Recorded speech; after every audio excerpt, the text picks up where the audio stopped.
At 23,000 feet above the Yalu River, on the morning of November 9th, 1951, a Soviet pilot in the cockpit of a MiG-15 pushed his throttle to the firewall and pulled into a climbing turn toward a formation of American F-eighty-six Sabres that had just crossed into what the pilots on both sides had started calling MiG Alley. His name was Senior Lieutenant Nikolai Voronov. He had flown over the Eastern Front against the Luftwaffe. He had survived Kursk, survived the grinding air war over the Kuban bridgehead, survived the final push to Berlin. He had 62 combat missions in the Yak-9 and the La-7. He was not a man who frightened easily. He had been flying the MiG-15 for 11 months. He knew what the aircraft could do. He looked at the Sabres high above him, turning south. Slow, he thought. Heavy. American. He had been told that the F-86 was the best fighter the Americans had built, but the reports from his regiment's after-action files did not support that claim. The MiG climbed faster. The MiG turned tighter above 30,000 feet. The MiG's 37mm cannon could destroy a bomber with 2 hits. He had heard the analysis, read the comparison charts prepared by the technical section of the 64th Fighter Aviation Corps. On paper, the advantage belonged to the Soviet aircraft. He began his climb. He did not know that the pilot leading that Sabre formation had been watching him for 4 minutes. He did not know that the Americans had already positioned a second division of Sabres 2,000 meters above him, in his blind spot, with the sun at their backs. He did not know that in the next 40 seconds, everything the Soviet air regiment had been told about its technical advantage was going to be tested against something the comparison charts had never measured. By the end of that week, 10 MiG-15s will be down. The pilots of the 64th Fighter Aviation Corps would file after-action reports that senior commanders in Moscow would mark classified and bury. And a new and uncomfortable question would begin circulating through the Soviet air defense establishment. Not about the aircraft, but about the men flying it, the tactics being used, and the gap between what the comparison charts promised and what was actually happening in the air above the Changchun River. If you're finding this story compelling, hit the subscribe button and let us know in the comments where in the world you're watching from today. To understand what happened in that second week of November 1951, you have to go back to the moment the MiG-15 arrived over Korea and understand what it did to the air war, and what the American response revealed about the nature of the conflict those pilots were actually fighting. Before October 1950, the air war over Korea had been, for American pilots, an exercise in dominance they had not expected to enjoy for long. The North Korean Air Force operated propeller-driven Yak-9s and La-9s, Soviet aircraft of the same generation that had fought the Germans. The United States Air Force flew jet-powered F-80 Shooting Stars, F-84s, and the carrier-based F-9 F-Panthers. The equipment disparity was decisive.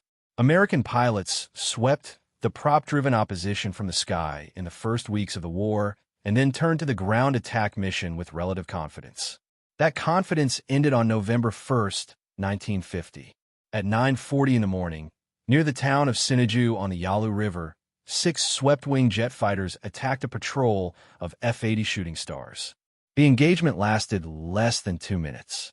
One F-80 was badly damaged before the attackers broke away north across the river into Chinese airspace, where American pilots were under orders not to follow. The American pilots had never seen swept-wing jets in combat. They had been briefed on the existence of the Soviet MiG-15, but the aircraft had been considered a developmental type, not a frontline threat. It was frontline. It was ready. And it changed the mathematics of the air war in an afternoon. The MiG-15 had been designed specifically to intercept the B-29 Super Fortress at high altitude. The aircraft was powered by a Klimov VK-1 engine, a Soviet copy of the Rolls-Royce Nene centrifugal flow turbojet, producing approximately 5,750 pounds of thrust in its production configuration. The airframe used a 35-degree swept wing derived from wartime German research. Service ceiling was 51,000 feet. Rate of climb exceeded 10,000 feet per minute under optimal conditions. Top speed at 33,000 feet was 668 miles per hour. Supersonic in a steep dive. Armament was 3 cannon, 1 Nudelman N-37 firing 37mm rounds, and 2 Nudelman Richter NR-23, firing 23mm. A single 37mm hit could remove a wing from a B-29. Against the F-80 Shooting Star, the MiG was in a different category of aircraft entirely. The Shooting Star had been designed in 1943 with a straight wing optimized for low-altitude performance. Its top speed of 590 miles per hour fell 60 miles per hour short of the MiG at comparable altitude. More critically, its straight-wing design meant it became increasingly difficult to control as it approached the speed of sound. The shock waves that formed on a straight wing at high transonic speeds created a buffeting and control reversal that could kill a pilot trying to maneuver aggressively. The MiG's swept wing deferred that problem to higher speeds. The United States Air Force had exactly one aircraft that could contest the MiG-15 in the environment above 25,000 feet. It was not yet in Korea. The North American F-eighty-six Sabre had been developed from a straight-wing proposal that was redesigned after engineers received captured German aerodynamic data in 1945. The swept-wing redesign produced an aircraft with a 35-degree sweep, a General Electric J-47 axial flow turbojet producing 5,200 pounds of thrust in its initial production configuration, and a top speed at sea level of 679 miles per hour. Its radar-ranging gun sight, the A-1C, was the most sophisticated aircraft gun aiming system in operational service anywhere in the world. Its armament was 6.50 caliber Browning M3 machine guns, each capable of 900 rounds per minute for a combined rate of fire of approximately 5,400 rounds per minute. The Sabre's high-altitude performance above 40,000 feet was inferior to the MiG-15. Its engine produced less thrust at altitude. Its ceiling was approximately 47,000 feet against the MiG-51, and in a sustained turning engagement above 35,000 feet. The MiG's lighter wing loading gave it a measurable advantage. These are the figures that Soviet pilots received in their technical briefings. These were the figures that shaped the doctrine of the 64th Fighter Aviation Corps. What those figures did not capture was the quality of the aiming system, the combat experience level of the pilots, or the tactical framework the Sabre pilots had inherited from the best fighter commanders of the Second World War. The first F-86 Sabres arrived at Kimpo Air Base in South Korea in mid-December 1950. The squadron was the 4th Fighter Interceptor Wing, veterans of the Pacific and European air wars flying under the command of Colonel John Meyer, who had 37 aerial victories from the Second World War. The 4th Wing had not been handed a new aircraft and told to figure out how to use it. They had been handed a new aircraft, and they arrived knowing exactly how to use it. The doctrine was energy tactics, the same philosophy that had proven itself in the Pacific against the Zero, now adapted for the jet age and the specific performance envelope of the Sabre against the MiG. The directive was explicit and had been driven into every pilot in the wing before deployment. Do not turn with a MiG above 25,000 feet. Do not attempt a sustained low-speed maneuvering engagement. Use speed. Use altitude. Use the diving attack with the radar-ranging sight. One pass. Regain energy, re-engage on your terms, or disengage. Never give the MiG the fight it was designed to win. The Soviet pilots on the other side of the Yalu were operating under their own constraints. The 64th Fighter Aviation Corps had been activated in November 1950 specifically to defend the Yalu River bridges against American air attack and to contest American air superiority over northwestern Korea, the region that American pilots were calling MiG Alley, roughly the corridor north of the Chongchon River extending to the Yalu. Soviet pilots flew in Chinese and North Korean Air Force markings, used Korean call signs, and were under strict orders not to fly south of the Chongchon, not to engage over the Yellow Sea, and absolutely not to be captured. Radio communications were supposed to be in Korean. That instruction lasted approximately 1 day of actual combat before pilots reverted to Russian under pressure, a fact that American signals intelligence noted and documented. The regiment, deployed in late 1950 and into the first months of 1951, was built around a cadre of veterans, men who had flown the La-7 and Yak-3 in the last 18 months of the war against Germany. They were not raw pilots.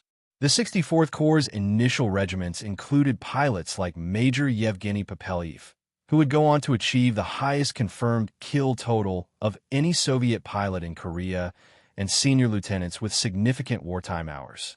The transition to the MiG-15 had been relatively smooth because the aircraft's handling characteristics, while more demanding than prop-driven fighters, rewarded the aggressive high-altitude approach that Soviet doctrine had emphasized since the Great Patriotic War.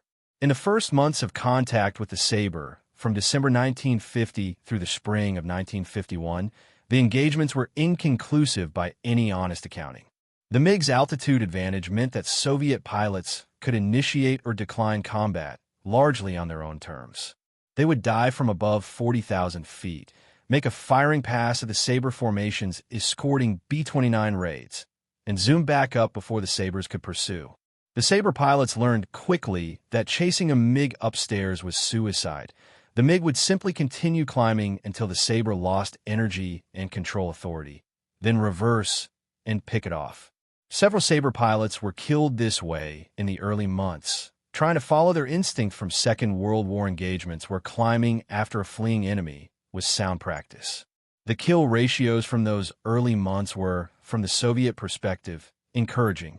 The MiG's performance envelope at altitude, combined with the ability to refuse unfavorable engagements, produced results that confirmed the technical assessment. In the monthly reports filed by the 64th Corps' Intelligence Section through the spring and into the summer of 1951, a consistent picture emerged. The Sabre was a dangerous aircraft, but a manageable one. Its pilots were aggressive and disciplined, but the MiG's structural advantages at high altitude gave Soviet pilots a defensible tactical position. Then the summer brought changes that began to shift the equation. The United States Air Force began rotating experienced combat pilots into Korea on shorter tours specifically to build a cadre of Sabre pilots who had engaged MiGs in the jet age. Men like Captain James Jabara, who became the first American jet ace in May 1951 with 6 confirmed kills, were debriefed extensively. Their gun camera footage was studied. Their accounts of successful engagements were distributed to replacement pilots. The lessons were consistent. The radar-ranging gun sight changed the geometry of air-to-air gunnery in ways that prop-era training had not prepared anyone for, on either side. A pilot who trusted the sight and held his attack until the ranging solution was confirmed could get effective hits at distances that would have been considered optimistic in the Second World War. Pilots who fired at ranges beyond the sight's reliable envelope were wasting ammunition and alerting the target. On the Soviet side, there was no comparable systematic knowledge transfer occurring. After-action reports were filed. They were forwarded. They were classified. The pilots who survived engagements with the best American pilots carried their lessons in their heads. But the institutional process for extracting and distributing that knowledge was slow, weighted by the bureaucratic structure of the Soviet air defense system, and complicated by the fact that the engagement itself was officially not happening.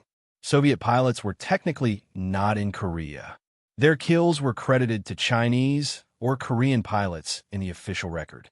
That political architecture made honest operational analysis difficult in ways that had no American equivalent.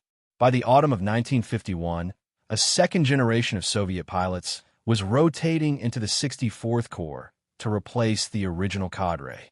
Not all of the replacements had the same combat background as the men they were relieving. The brutal arithmetic of the Luftwaffe had killed many of the Soviet Union's most experienced pilots before the war ended. The men who had survived the Eastern Front accumulated hundreds of combat sorties and internalized the geometry of jet-age air combat at high altitude were not an inexhaustible resource. Some of the replacement pilots had significant hours in the MiG-15, but limited combat experience in the specific environment of MiG Alley. The extreme altitudes, the particular tactics of the Sabre formations, the way American pilots used the radar ranging sight to take shots that seemed too distant but were not. There is also a doctrinal problem that the monthly reports had begun to hint at, but that no one above the regimental level appeared to be acting on. The MiG-15 was, by its design parameters, an interceptor. Its armament was built to destroy bombers. The 3-cannon arrangement, the N-37 and the 2 NR-23s, was optimized for the kind of snap shot a pilot gets on a B-29, a large, relatively slow target flying a predictable course. The N-37 fired at a rate of 400 rounds per minute. The shells were enormous, each one capable of catastrophic structural damage to a bomber. But the rate of fire was slow by fighter standards, and the ballistics of the 37mm round were significantly different from those of the 23mm. In a crossing-shot engagement against a maneuvering F-86, getting both the 23 and 37mm rounds to converge on the same point simultaneously was a genuine technical challenge.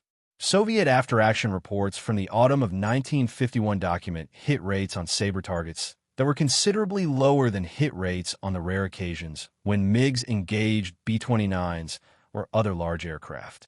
The Sabre's 6.50 caliber machine guns were, in the strict ballistic comparison, less destructive on a per-round basis than the MiG's cannon. But 6 guns firing at 5,400 rounds per minute, guided by a computing site that eliminated much of the manual deflection calculation, could deliver a volume of accurate fire that the MiG's armament could not match in the brief firing windows of a high-speed jet engagement. A Sabre pilot with a confirmed radar ranging solution at 300 meters was going to put hits on the target. Whether those hits were immediately fatal depended on where they landed, but the probability of some effective damage was extremely high. A MiG pilot trying to use his 37mm cannon at the same range, in a crossing geometry, with the target maneuvering, faced a significantly more demanding gunnery problem. None of this analysis had reached the junior pilots of the regiments rotating into MiG Alley in the autumn of 1951. What they had received was the performance comparison data and the tactical doctrine built around that data. They knew the MiG could climb faster. They knew the ceiling advantage was real. They had been told that the American radar ranging sight was impressive technology, but that at the engagement ranges typical in the Korean air environment, it was not the decisive factor some American accounts suggested. In the first week of November 1951, that assessment was tested against reality. The week began on November 2nd with a mission that should have been routine. A regiment of MiG-15s from the 32nd Interceptor Division, flying from Antung Airfield on the Chinese side of the Yalu, was tasked to intercept a formation of F-86s conducting a sweep of MiG Alley at approximately 30,000 feet. The MiG formation had the altitude advantage at initiation, coming down from above 35,000 feet. The engagement should, by the doctrine, have been a diving pass, a firing opportunity, and a zoom back to altitude before the Sabres could respond. What the MiG leader did not know was that a second element of Sabres from the 4th Fighter Interceptor Wing had been directed by ground radar to a position that placed them above and behind the diving MiG formation. The American tactic was not new. It had been used with increasing refinement throughout the summer, but the specific execution on November 2nd was particularly clean. The lead MiG element broke through the lower Sabre formation, got off a burst that apparently missed, and began its zoom climb. The second Sabre element, already above them, came down a high-side attack with the advantage of closure speed built from altitude. Senior Lieutenant Anatoly Krasov's MiG-15 was hit by a burst from an F-86 flown by Captain Ralph Gibson of the 4th Wing at approximately 9:30 in the morning. The gun camera footage later showed 8 hits along the left wing root and the fuselage. Krasov managed to reach Chinese airspace before the aircraft became uncontrollable. He ejected at low altitude and survived, but the MiG was destroyed. 2 other MiGs in the same formation were damaged and returned to base with hits that ground crews documented in their maintenance reports. The after-action report filed that evening by the regimental commander described the engagement in careful, measured language. The American formation had used an effective high-cover tactic. The regiment's tactical disposition had not accounted for the possibility of a second American element above the primary engagement altitude. Recommendations were noted: more thorough radar monitoring before committing to a diving attack, better coordination with ground control. The report was accurate. It described a tactical failure without assigning systemic blame. 3 days later, on November 5th, the pattern repeated under conditions that should have been more favorable to the Soviet side. A large formation of B-29s from the 19th Bomb Group was tasked to attack the rail bridge at Suncheon, south of the Changchun River. The bombers were escorted by F-84s and covered at altitude by a screen of F-86s from the 4th Wing. This was exactly the scenario the MiG-15 had been designed to defeat: high-altitude attack on a bomber formation, with the bombers as the primary target and the fighter escort as a secondary problem to be managed or avoided. 2 regiments of MiGs launched from Antong, approximately 60 aircraft in total, with the intent of driving through the Sabre screen and attacking the B-29s. The initial engagement at altitude went broadly as planned. Several Sabre elements were engaged and forced to defend themselves, breaking their escort formation. One MiG pilot, Major Semyon Fedorov, closed to within 200 meters of a B-29 and opened fire with his N-37. The bomber was hit and damaged. It made it back across the bomb line before the crew had to abandon it, and Fedorov was credited with the kill.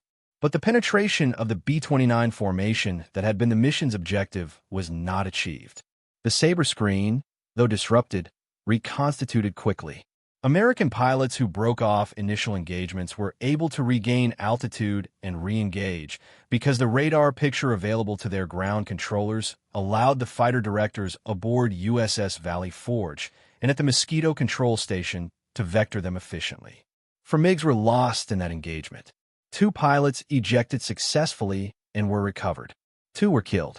The Soviet after-action analysis of November 5th was more troubled than the report from 3 days earlier, and the language showed it. The 4 aircraft lost were documented carefully. The engagement parameters were noted. But what emerged from the pilot debriefs, as the intelligence section began collating the accounts, was a pattern that did not fit the technical comparison data well. 2 of the 4 aircraft had been hit from angles that suggested the American pilots had achieved firing solutions at ranges that the Soviet pilots did not believe possible before the engagement. One pilot, who survived with a damaged aircraft, described being struck by what he characterized as a sustained burst of fire during a high-speed passing engagement. Not the snapshot fire he had expected from the .50 machine guns at transonic speeds, but a genuine sustained hit that suggested the American gun sight was computing deflection corrections that his own aircraft's optical sight was not providing. His account was consistent with what the captured F-86 evaluation conducted at Vladivostok's Experimental Aviation Center had found when Soviet test pilots flew the aircraft. The A-1C radar ranging sight reduced the gunnery problem to a level that placed a competent but not exceptional pilot in a position to achieve hits that would previously have required an exceptional pilot. That assessment had been written. It had been filed. It had not driven a corresponding revision of the tactical doctrine being used by the regiments in MiG Alley. The week's most severe single day came on November 8th. The engagement on that morning involved elements of the 1st Guards Fighter Aviation Division, a unit with substantial combat heritage from the Great Patriotic War. The division had been in Korea since the summer and had experienced pilots at its core. But the replacements who had joined in September and October included men who had not yet sorted out the specific geometry of a Sabre engagement. Men who knew the MiG's performance envelope, but had not yet absorbed, through the hard experience of actual combat, how differently the engagement developed in practice compared to what the comparison chart suggested. On the morning of November 8th, a formation of MiGs attacked a Sabre sweep over MiG Alley in what was intended as a coordinated regiment strength engagement. The coordination failed. Part of the regiment engaged at altitude as planned. A second element, coming down from above 38,000 feet, was caught by a Sabre division that had been specifically vectored to the altitude threshold where the MiG's energy advantage over the Sabre would be negated, around 30,000 feet, where the performance curves of the 2 aircraft were close enough that the Soviet altitude edge stopped being decisive. What followed was not, by any description in the after-action reports, a coordinated tactical engagement. It became a series of individual combats in which MiG pilots who became separated from their formation and found themselves at medium altitude, without wingman support, against pairs of Sabres flying mutual support doctrine, faced a situation the doctrine had not prepared them for. 3 MiGs were lost in approximately 15 minutes. A 4th aircraft returned to base with damage that wrote it off. The gun camera footage from the Sabre pilots who scored that morning showed, consistently, that the firing passes had been made at ranges under 300 meters, with the radar ranging sight tracking, with the MiG pilots apparently unaware of the Sabre, closing from their 6 o'clock until the burst arrived. The pilot accounts from the Soviet side of the engagement were, where they existed, frank about what had happened. Senior Lieutenant Nikolai Voronov, who survived a hit that damaged his elevator controls and forced him to nurse the aircraft back across the Yalu, described in his debrief an engagement that had developed in ways he had not anticipated. The Sabre pilot who shot him had appeared as blind spot during a diving turn, at a speed that suggested the American had been conserving energy while Orlov's attention was on a different aircraft. The 6.50 caliber guns had struck his stabilizer and fuselage during a burst that lasted approximately 2 seconds. 2 seconds. 5,400 rounds per minute for 2 seconds was 180 rounds, delivered with a radar-guided aiming solution, against an aircraft with no armor protecting the tail. The MiG-15 was not an unarmored aircraft. The pilot had an armored seat back and windshield protection, but the control surfaces, the hydraulic lines, and the tail section were not armored because armor is weight, and weight is the enemy of the ceiling advantage the MiG's designers had built the aircraft around. The same philosophy that had produced the Zero's turning radius, strip the weight, gain the performance parameter you need, accept the vulnerability, had produced the MiG-15's ceiling advantage. And the same consequences were beginning to appear. If this story is landing with you, take a moment to subscribe and turn on notifications. It helps us keep producing work like this. By November 9th, the 64th Fighter Aviation Corps had lost, in 7 days of operations, aircraft at a rate that exceeded any comparable period in the previous 12 months. The precise figure would be disputed in the documents filed by the various regimental and divisional commands over the following weeks, as the counts were cross-referenced against aircraft that made it back to base with damage later assessed as write-offs. But the number of pilot casualties and destroyed aircraft in that first 9 days of November represented, by the standards of the Korean Air War, a severe week. The weekly operational summary prepared by the Corps' intelligence section, classified secret and marked for distribution only to the Corps commander and division commanders, used language that senior commanders in Moscow had not seen in the Korean reporting before. The summary noted that the engagements of the previous week had revealed a pattern of losses that could not be attributed solely to numerical inferiority or chance tactical disadvantage. It noted that in multiple engagements, MiG pilots had been struck by American fire under conditions that the doctrine in use had assessed as low risk. It noted that the American radar ranging sight appeared to be achieving effective firing solutions at ranges and in engagement geometries that Soviet pilots were not anticipating. The summary did not use the phrase that had appeared in the Japanese internal assessments after the first Hellcat engagements. It did not say the defense was not presently feasible.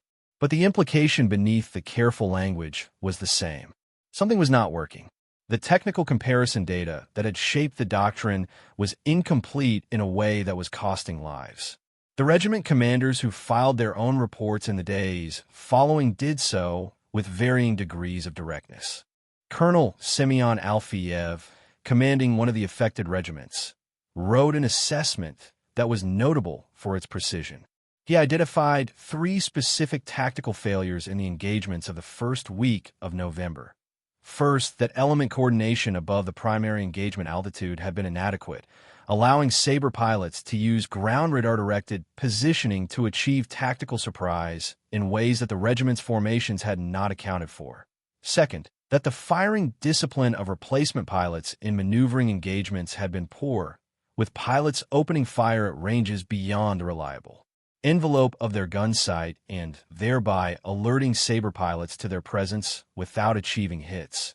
And third, that pilots who became separated from their formation at medium altitude were not implementing the defensive procedures that their training specified, instead attempting to continue the engagement individually and putting themselves in exactly the kind of extended turning fight at moderate altitude that the doctrine explicitly warned against.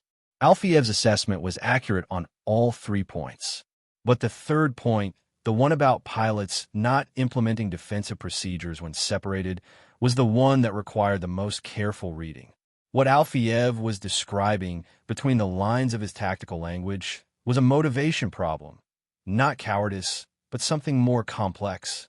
The pilots who had been told that the MiG was technically superior to the Sabre were, in the heat of combat, trusting that technical superiority to carry them through situations where the doctrine said they should disengage. They had been told the MiG climbed faster, turned tighter above 30,000 feet, had heavier armament. In the moment when a Sabre was on their six, and they had to choose between the disciplined dive-and-escape maneuver and the aggressive reversal that their instincts said might give them a shot, some of them were choosing the aggressive reversal. And the MiG's performance advantage at high altitude did not protect them at 28,000 feet in a turning fight against a pilot flying mutual support doctrine with a radar-ranging sight. The parallel to what Saburo Sakai had understood, sitting in his cockpit on Iwo Jima in the summer of 1944, was not a coincidence of human psychology. It was the same problem. The aircraft that is technically superior in specific conditions will sometimes be flown into conditions where its advantage does not apply by pilots who trust the specification sheet more than the tactical doctrine. The Zero outturned the Hellcat. The MiG-15 outclimbed the Sabre. Both facts were true. Both facts were, in the wrong context, lethal. The response from Moscow to the November reports came in stages and revealed its own institutional complications. The Soviet air defense establishment was not structured to receive bad news from Korea with the same efficiency that bad news traveled in the American system. The 64th Corps was a sensitive operational command operating under political constraints that made honest reporting difficult at every level above the regimental. Admitting that MiG pilots were losing engagements against Sabre pilots in a war that the Soviet Union officially was not fighting created a chain of accountability problems that bureaucratic instinct resolved by moderating the language of each successive upward transmission. What Alfiev wrote at the regimental level was accurate and direct. What the divisional summary forwarded to Corps was somewhat more careful. What the Corps summary transmitted to Air Defense Aviation Headquarters in Moscow was careful enough that a reader who had not seen the underlying regimental reports might conclude that the week's losses were within acceptable operational parameters and that the tactical adjustments already identified would resolve the problem. They would not resolve the problem, and the senior commanders in Moscow who understood what they were actually reading knew it. The fundamental issue, the one that Alfiev's report had identified but not fully articulated, was that the Soviet pilots in MiG Alley were being asked to win a specific kind of air war with a specific kind of aircraft by a doctrine that was sound in its theoretical framework, but had been developed without adequate account of two variables: the American radar-ranging gun sight and the quality of the pilot experience being brought to bear by the 4th Fighter Interceptor Wing. The .50 caliber machine gun was, by any single round measure, less lethal than the cannon armament of the MiG. That comparison was accurate. What the comparison did not capture was that the weapon system was not the gun. The weapon system was the gun, the sight, the airframe stability that allowed the sight to track, the throttle response that let the pilot hold the firing angle, and the training that had taught the pilot to trust the sight rather than the instinct to fire early. The I-1C radar-ranging gun sight computed the angular rate of the target, the range, and the lead angle required to put the burst on the target, and it displayed that solution to the pilot as a projected reticle that moved as the solution changed. A pilot flying a Sabre who had been trained to trust the sight and hold his fire until the solution was confirmed could achieve hits at ranges that felt, from the target pilot's perspective, like they should have been outside the effective envelope. This was not a secret. The sight had been described in American aviation publications. Captured documentation from downed aircraft was available through intelligence channels. The Vladivostok evaluation had noted its effectiveness. But the translation of that knowledge into a revised tactical doctrine, one that told Soviet pilots explicitly to assume the Sabre's effective gun range was longer than their experience suggested and to plan their defensive maneuvers accordingly, had not happened before November 1951 in any systematic way. In the weeks following the difficult week, the 64th Corps began implementing changes that reflected the harder lessons of the preceding months. The tactical directive issued in mid-November stressed element integrity above all other considerations, A pilot who lost his wingman was to disengage immediately rather than continue the engagement independently. The directive also addressed the specific problem of pilots who were reversing into extended turning engagements at medium altitude instead of implementing the dive-and-escape maneuver, using language blunt enough that it was clearly aimed at a behavior the regiment commanders had documented. There was a second change that was harder to execute because it was not primarily a doctrinal problem. The experienced pilots, the men who had come from the Eastern Front, who had the instincts of hundreds of combat sorties behind them, who knew without being told when to continue and when to disengage, were rotating out of Korea on their one-year tours and being replaced by men who had those instincts only partially formed. The pilot quality problem was not a problem that a revised tactical directive could solve.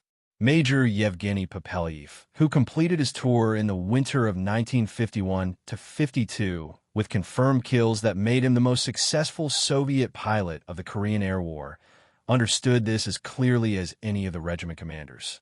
In his debrief following his tour, he addressed the pilot quality question with the directness of a man who had watched the problem develop over 12 months. The pilots who succeeded in MiG Alley, he said, were the ones who had internalized the tactical doctrine to the point where it operated below conscious thought, who did not have to decide in the middle of a turning engagement whether to press or disengage, because the decision had already been made through hundreds of repetitions and training. The pilots who struggled were the ones who still made that decision consciously, in the moment, under the pressure of the engagement, with the result that instinct sometimes overrode doctrine at exactly the moment when doctrine was most important. That observation would not have surprised the commanders of the 4th Fighter Interceptor Wing. It was in essence the same insight that had driven the American approach to Sabre pilot training since the first units deployed, that the most dangerous moment in a high-speed jet engagement was the moment when a pilot trusted his instinct from a different kind of aircraft and a different kind of war. The Second World War instincts of American pilots who had flown P-47s or P-51s in Europe, to turn, to climb, to press the advantage, to follow a fleeing enemy, were often wrong in the specific environment of a Sabre engagement against a MiG. The same instincts in the Soviet pilots who had flown the La-7 and the Yak-9 against the Luftwaffe were wrong in the same ways, but sometimes expressed differently. The air war over MiG Alley continued through 1952 and into 1953, and the picture that emerged from that period was more complex than either side's official accounting suggested. Soviet pilots of exceptional caliber, Popelyev, Suchkov, Sheberstov, men who flew with the accumulated expertise of the Eastern Front and the additional refinement of Korea, achieved kill records against the Sabre that demonstrated the MiG-15 was genuinely dangerous in the right hands. The aircraft ceiling advantage was real and was used effectively in the periods when experienced pilots were the majority of the regiment. American losses in those periods were not trivial, but the consistent pattern visible in the declassified document from both sides that became available beginning in the 1990s was that the American system, the combination of radar-ranging gun sight, mutual support doctrine, ground radar control, and the institutional process for extracting and distributing tactical lessons, was more durable than the Soviet system under the conditions of a sustained air campaign. The individual MiG pilot who was highly experienced and tactically sophisticated might be the equal or better of any Sabre pilot he encountered. The average MiG pilot, operating with the doctrine and equipment available, was at a disadvantage that the technical comparison of aircraft specifications had not predicted and that the Soviet institutional structure was slow to diagnose and correct. The final reckoning of the Korean Air War is, like most questions of this kind, contested. American official figures, derived from the Air Force historical record and cross-referenced against gun camera film, credited Sabre pilots with approximately 792 aerial victories against losses of approximately 78 Sabres in air-to-air combat, a ratio of approximately 10-1. Soviet and Chinese records, declassified in the 1990s and examined by researchers on both sides, produced a picture that was considerably different. The Soviet accounts credited MiG pilots and Chinese and North Korean pilots collectively with losses that, when the aircraft of all types were totaled, produced a ratio closer to 1.5 to 1 in the Americans' favor. The gap between the American figure and the Russian figure has been the subject of sustained historical analysis, and the current scholarly consensus suggests the true ratio was probably in the range of 3 or 4 to 1 in the Sabres' favor. Significant, but far from the American official claim. What the debate over the final numbers obscures is the more important question. What did the air war over Korea teach the pilots and commanders who fought it, and how much of that knowledge was actually absorbed? For the United States Air Force, the lessons of MiG Alley flowed relatively directly into the doctrine, training, and aircraft development of the 1950s. The performance of the A-1C radar-ranging gun sight accelerated development of radar fire control systems for the next generation of aircraft. The value of mutual support doctrine. The fundamental principle that a fighter pilot must always have a wingman whose sole tactical responsibility is to protect the attacking pilot's 6 o'clock was reinforced at every level of the training system. The specific failure modes of Sabre pilots who had been lost in Korea were analyzed and used to improve the training of replacement pilots throughout the conflict. The institutional feedback loop that had served the Hellcat pilots in the Pacific was functioning in Korea as well. For the Soviet air defense establishment, the process was more complicated. The official accounting of the Korean Air War, shaped by the political necessity of not acknowledging that Soviet pilots had been fighting there, produced a record that was systematically difficult to learn from. Units that had performed badly could not have their performance honestly assessed in a system where the official position was that they had not been in the fight. Pilots who had identified specific tactical problems in their debriefs, the gunnery range issue, the element coordination failures, the medium altitude doctrine gap, had those observations transmitted upward through a chain of reporting in which each level had institutional reasons to soften the conclusions. The assessment that Papeliev made in his end-of-tour debrief, that the pilots who succeeded were the ones who had internalized the doctrine past the point of conscious decision-making, was fundamentally the same assessment that the Hellcat's creators had embedded in the training system they built around that aircraft. It was the same assessment that McCampbell had been encoding in VF-15's training program in the winter of 1943-44. The weapon system was not the aircraft. The weapon system was the pilot, the aircraft, the doctrine, the training, and the institutional structure that ensured those 4 elements were mutually reinforcing. The Soviet pilots who flew in Korea were not inferior men. Papeliev and the other high scores demonstrated what was possible when the most experienced pilots flew the best-suited aircraft in the optimal tactical conditions. The MiG-15 was a genuine threat, and the claim sometimes made in American popular accounts that the Sabre simply dominated the air war is not supported by the full documentary record. What is supported is that the American system, the aggregated weapon system of aircraft, gun sight, doctrine, training, and institutional feedback, was more consistently effective across the full range of pilots and engagements than its Soviet counterpart. That gap widened during the difficult weeks when experienced Soviet pilots were rotating out and replacements were rotating in, because the American system was designed to function with good pilots, while the Soviet system functioned best only with exceptional ones.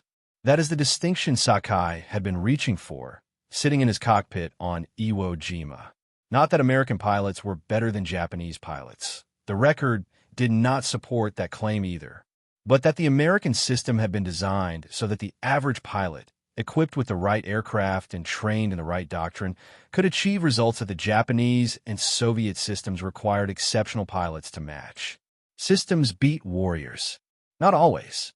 Not in every individual engagement, but in the aggregate, over the course of a sustained air campaign, systems win. Nikolai Voronov survived November 8, 1951. He completed his tour in Korea and returned to the Soviet Union. He was awarded the Order of the Red Star for his service. He wrote no memoir.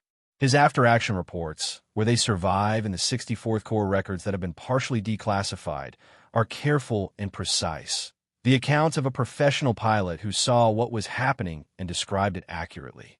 What he thought about the gap between the technical briefings he received before his first engagement and the reality of what he found above the Changchon River is not recorded. But what he found was the same thing that Fukui had found over Marcus Island in August 1943, and the same thing that every pilot finds when doctrine meets a different kind of war than the one it was designed for. The aircraft that the comparison chart said was superior was not, in an environment that actually existed, the decisive factor. The decisive factor was the system that put the other pilot where you didn't expect him, with a firing solution you thought was outside his range, pressing an engagement that your doctrine said should not have been possible. The answers to why 10 MiGs went down in 1 week are not simple. They involve aircraft performance, gun sight technology, pilot training quality, element coordination failure, and the institutional structures that either transmitted or failed to transmit the hard lessons of combat. But at the center of all of those factors is the same truth that has governed air combat from the first dogfights over the Western Front. The aircraft you have is not the aircraft you fight with. The aircraft you fight with is everything: the machine, the man, the method, and the institution that made all three of them what they are when they arrive at altitude over a river in a war the world is pretending is not happening. Thank you for watching. For more stories like this one, check out the other videos on your screen now, and don't forget to subscribe.